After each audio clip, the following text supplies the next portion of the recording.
إن الحمد لله نحمده ونستعينه ونستغفره ونعوذ بالله من شرور أنفسنا ومن سيئات أعمالنا من يهده الله فلا مضل له ومن يضلل فلا هادي له وأشهد أن لا إله إلا الله وحده لا شريك له وأشهد أن محمدا عبده ورسوله يا أيها الذين آمنوا اتقوا الله حق تقاته ولا تموتن إلا وأنتم مسلمون يا أيها الناس اتقوا ربكم الذي خلقكم من نفس واحدة وخلق منها زوجها وبث منهما رجالا كثيرا ونساء واتقوا الله الذي تساءلون به والأرحام إن الله كان عليكم رقيبا يا أيها الذين آمنوا اتقوا الله وقولوا قولا سديدا يصلح لكم أعمالكم ويغفر لكم ذنوبكم ومن يطع الله ورسوله فقد فاز فوزا عظيما أما بعد فإن أصدق الحديث كتاب الله وخير الهدي هدي محمد صلى الله عليه وسلم وشر الأمور محدثاتها وكل محدثة بدعة وكل بدعة ضلالة وكل ضلالة في النار ثم أما بعد. So a few weeks ago the khutbah was about the issue of mental health in the Muslim community. And alhamdulillah, after that khutbah there was lots of discussion amongst the ikhwah and lots of questions about this topic, and alhamdulillah it seems that it's opened up a place for a discussion, and there's been a number of questions as well that I was asked to try to address in this khutbah. So to begin, and ikhwah, please turn off your phones, there's no reason to have them on right now. The first issue that I want to address is the issue of when should someone think about looking into their mental health or the mental health of their spouse or their children, or when should someone be asking questions about their friends, and what are some signs that someone should take into account. So the first issue, and we'll begin with, is the issue of a person's children. So as we've talked about many times before, our children are a responsibility and will be held accountable for what we did with them and how we raised them and how we took care of them on the day of resurrection. It's not a matter of merely providing them with food and drink and clothing and letting them go on their way. However, the matter is making sure that they're taken care of. And within this is food and clothing and shelter and so on. So it isn't that these things are obligatory and nothing else is. No, it's that these things are obligatory because they belong to a larger category. And obviously, within this larger category is taking care of their health. Because what good is it to give someone shelter, but they're suffering either physically or mentally within that shelter? What's the benefit? The point of shelter is to make sure the person is healthy and taken care of. The point of food and drink is to make sure that the person is healthy. The point of clothing, or the main point of clothing, is to make sure that the person is protected from the elements. So to do these things and then overlook everything else, or overlook other categories that fall under this, it's an incorrect way of thinking, and it's a faulty way, or it's a faulty logic. So with your children, the first thing is, every Muslim should want their children to be happy. And this is, inshallah, from the fitrah. No one who's upon the fitrah, even if they're not Muslim, if they haven't had their fitrah changed in the aspect of dealing with people, wouldn't like to see their children unhappy. So if you find that your child is sad more than they're happy, or they're scared more than they feel safe, or they're angry more than they're feeling calm, then this is something to look into. Because generally, children are of the temperament, or because they haven't had their fitrah changed and they haven't generally had bad experiences towards them, except in certain situations, Allahu musta'an, generally their temperament should be happy, or their mood and their affect should be happy. So if you're noticing that your child, the majority of the day or the majority of the week, is sad and they feel down and they don't want to do anything, then this is something to look into. You can't yell this problem away. You can't wish it away. You can't just close your eyes and think, when they get older they'll be happy, because it might only get worse. And again, this is a responsibility towards your children. If the child grows up and has a bad life, and it's something that could have been taken care of in their childhood, then they're going to stand, and you're going to be the person who's against them, and they're going to be wanting their right from you on the day of resurrection. It's not something to just sweep under the rug, or put your head in the sand, or whatever metaphor you want to use, and just hope it goes away. Another issue is with regards to their sleep. If every single night your child doesn't want to go to sleep, and they're scared to go to sleep, and they wake up in the middle of the night, and they wake up too early, and to the point where their sleep is affecting their daily life, then this is something that you need to get checked out as well.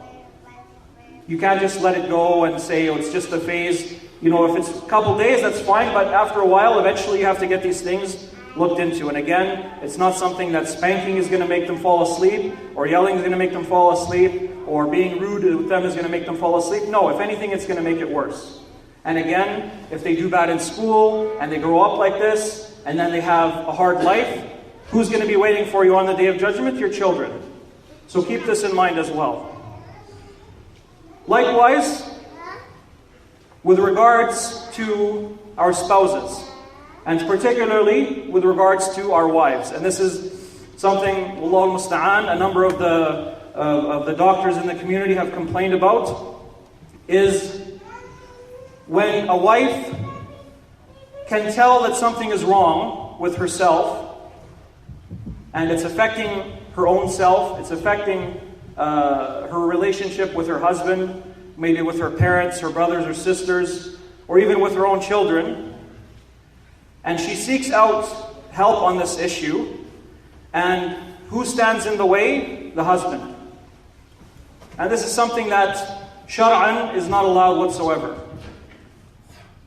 And often, and this is again, Wallahu musta'an, it boggles the mind, that the complaint will be that if I go to the doctor, or the person will go to the doctor and say, please keep this a secret because my husband doesn't want me to be getting treatment.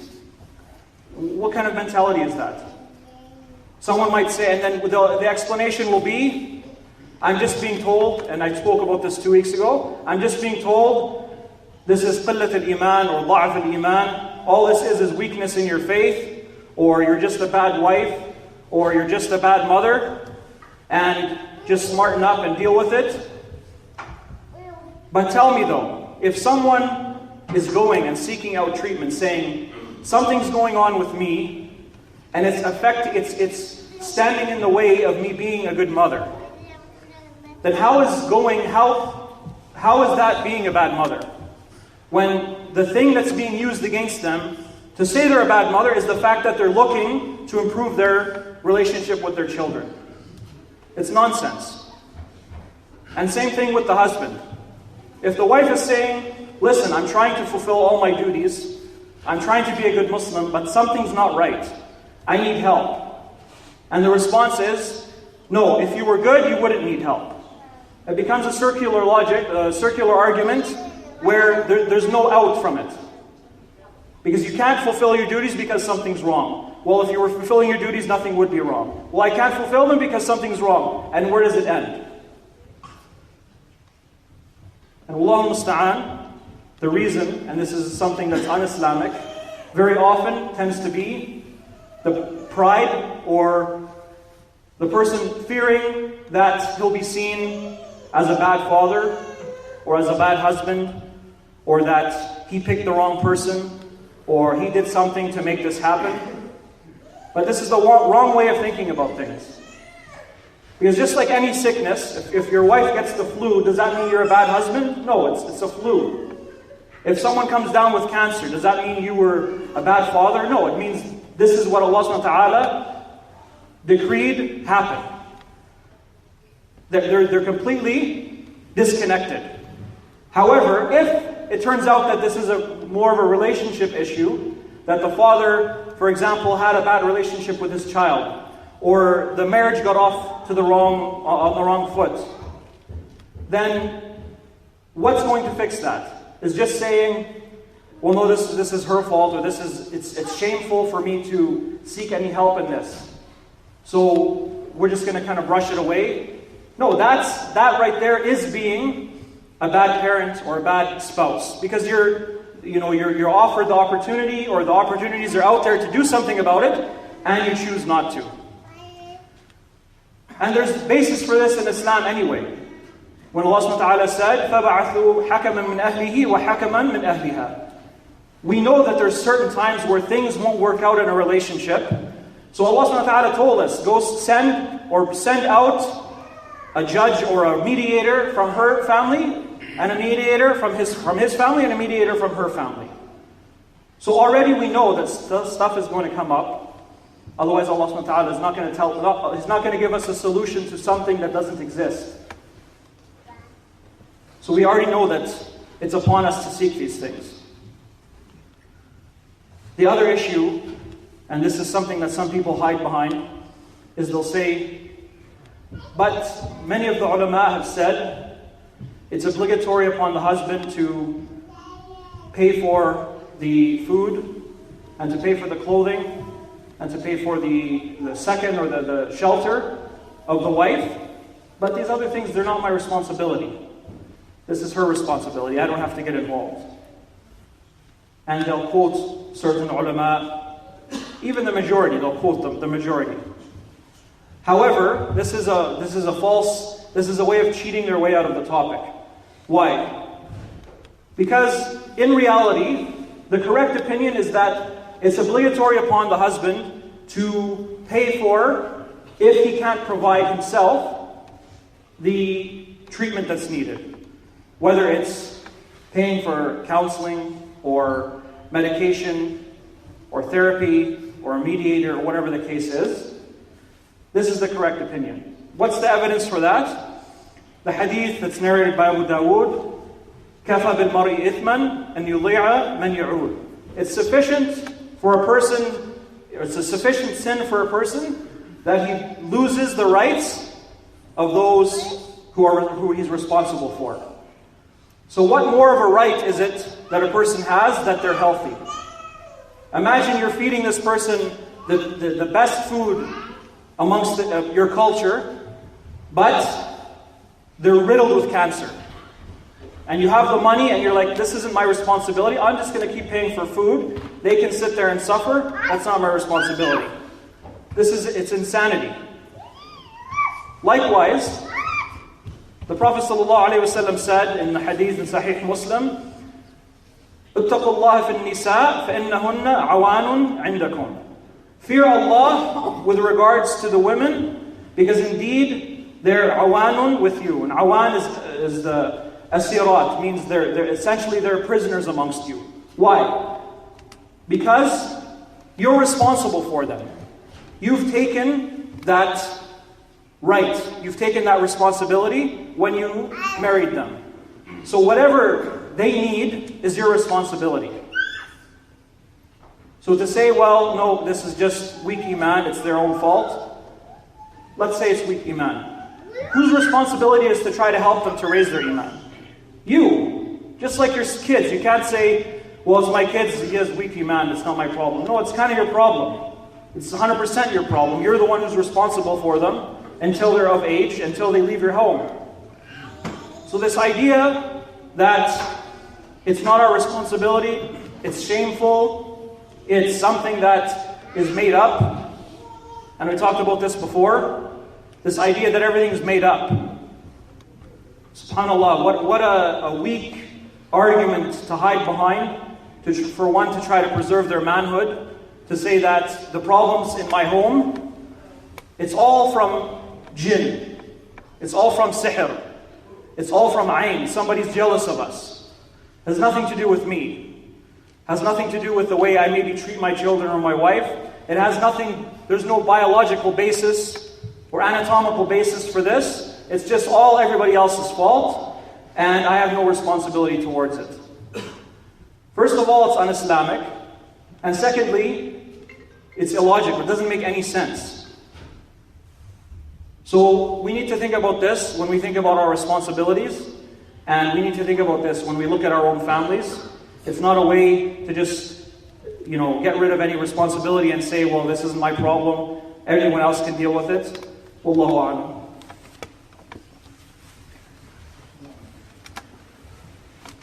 Alhamdulillahi Rabbil Alameen, wassalatu wassalamu ala ashraf al-anbiya wal mursaleen, nabiyina Muhammad wa ala alihi wa ashabihi ajma'een, amma ba'd.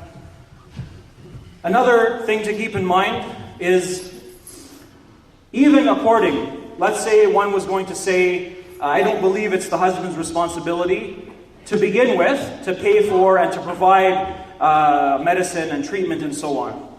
Even according to those who say that it's not their responsibility and that the woman is responsible in and of herself to do these things, even according to them, if she can't, it then becomes the husband's problem or the husband's responsibility. And if he can't, it becomes the family's problem, and if they can't fulfill it, then it becomes the society's problem, all the way up until it would be taken from the state or Bayt al-Mal or whatever the case is, whatever's set up at that time. So even if we were to say, take this argument, it doesn't hold up after one step. So this is another thing. Also, we need to look out for not just our kids and our family and our wives. We need to look out for the ikhwa around us. As I mentioned a couple weeks ago, there's groups that have taken on the responsibility or tried to take on the responsibility of keeping track of Muslims who are sick and Muslims who are in the hospital and Muslims who are passing away, and trying to spread the word about this and to pass on this knowledge in order to fulfill those rights. But likewise, there's also the issue of if you don't see someone in the masjid and you've seen them for a long time, maybe something has happened, maybe they're having marital problems, maybe they're having familial problems, maybe something's going on. Ask about it. Yes, it might be uncomfortable, but what's worse for that few minutes of discomfort while you say, Akhi, I used to see you all the time. I know you're having problems with your daughter. Is everything okay? Can we offer you anything? Maybe he'll take you up on it, and then the issue can get solved. Maybe he won't take you up on it, but at least he'll know someone was thinking about me enough that when they didn't see me, they decided to check in. Yes, it's uncomfortable. Yes, you might see someone who's, depressed all the time, and you say, you know what, I'm kind of worried. You seem a bit depressed. Is there anything I can do for you? Do you need to go to a doctor? Everything all right? Is it a financial issue? What's going on? Yes, it's uncomfortable. But what's worse, that few minutes of discomfort and the reward that comes with it, or leaving these people and finding out that a month, 2 months, 3 months down the road, they've stopped praying because they're feeling so low. They've disconnected themselves from the community because they don't feel supported, they don't feel any ukhuwah. What's worse? A few minutes of discomfort with all the rewards that come with it? Or saving yourself from a few minutes of discomfort with possibly all of that sin that's to follow? Sometimes we need to swallow our pride. Sometimes we need to, as they say, bite the bullet and just get it over with and hope for the reward from Allah subhanahu wa ta'ala. Because yes, it's uncomfortable, but just like, imagine you're fighting with your wife and your pride gets in the way and you don't ask for help, you don't ask for a hakam, you don't ask for a counselor. Then you end up divorced. Your children go from house to house. They feel discomfort. They don't get their needs fulfilled. And then down the road, they stop practicing Islam. Or I could have asked someone for help. Yes, it's uncomfortable. No one's saying, you should be running up and down the streets, airing your dirty laundry and saying, this is what's going on in my house and this is what's going on in my house. No one's saying that. But there's a point where, as Muslims, we need to use wisdom and we need to look at the matters and the bigger picture and say, yes, this is uncomfortable. Or yes, there might be some shame in admitting, you know what, I did this to my wife, or I did this to my kids, or my wife does this to me or to my kids. Yes, there might be a bit of shame in that. But not doing anything is not going to fix the issue. So alhamdulillah, we have a number of doctors and a number of counselors and a number of social workers in this community. Some attend this masjid, some attend Masjid al-Nur, Dar al-Sunnah, Masjid al-Rashid, different masajid. Look out, seek them out if something's going on. If it's an issue where it's too uncomfortable, because maybe you know them and their family knows your family, and yes, this is something that could get in the way. Don't let it get in the way. Go to a non-Muslim then. Especially if it's a matter that doesn't relate to Islam. You know, my kid can't sleep at night. Well, it's not an Islamic issue. It won't come into play, you know, about obedience of a wife to her husband or rights of a husband and a wife with each other. These are Islamic issues. But if it's something simple, where really there's no shame in it, and it's not an Islamic issue, what's the problem of going to a non-Muslim about this as well? And if it's an Islamic issue, then you need to, again, look at the bigger picture and decide what's worse. Having this little bit of shame, which inshallah, you know, from the amana of a Muslim with a Muslim, or the right of trust that a Muslim has over another Muslim, if someone passes on something to a counselor or whatever the case is for help, they're not going to go start spreading this amongst the community, because they'll be responsible on the Day of Judgment for this. Because first of all, they're speaking behind someone's back. Secondly, they're taking an amana or a trust from somebody and then letting it go. And these are major sins. These are great sins. So don't let these things stand in the way, and keep the bigger picture in mind.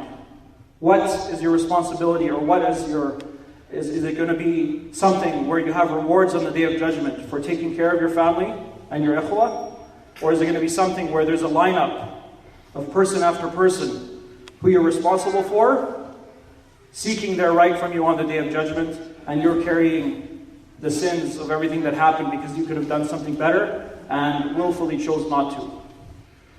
فأسأل الله تعالى أن يحفظ المسلمين، وأسأل الله تعالى أن ينصر المسلمين في كل مكان، وأن يغفر لنا ذنوبنا ويتجاوز عنا سيئاتنا، وأقم الصلاة.